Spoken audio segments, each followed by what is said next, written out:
ઝાડને તમે એમ કીધું એ કદ્દુને કે તું જા, એ ઝાડને જઈને એમ કે તને આમનાના લાલ રસૂલે પાક બોલાવે છે. બોલો વ્યક્તિ ગયો એ ઝાડ પાસે, ઝાડ આગળ જઈને દાંત કાઢતો કાઢતો બોલ્યો. ઝાડ કોઈથી કોઈની સાંભળે, તેને દાંત આવતા હતા. દાંત કાઢતો કાઢતો કહે છે એ ઝાડ તને ઓલા રસૂલે પાક બોલાવે છે, હાલ. આટલો કીધું તો ઝાડ ઝુંબીશ કરવા માંડ્યો, હઈલો. જમીનમાંથી ઉખડી હાલીને રસૂલે પાક પાસે આવ્યો. ઓલો કદ્દુ જે હતો ને ગામડિયો રસૂલે પાકના કદમું મારી, મને કલમો પડાવી દો.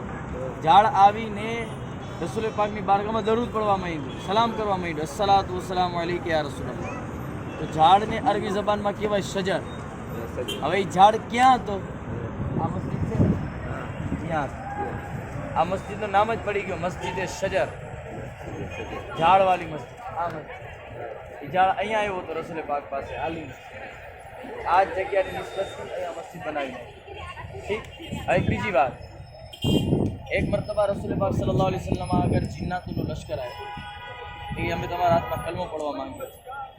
રસૂલે પાકના હાથમાં જિન્નાતો કલમો પડ્યો ને એ જ જગ્યાની તામીર કરવામાં આવી મસ્જિદે જીન. મસ્જિદે જીન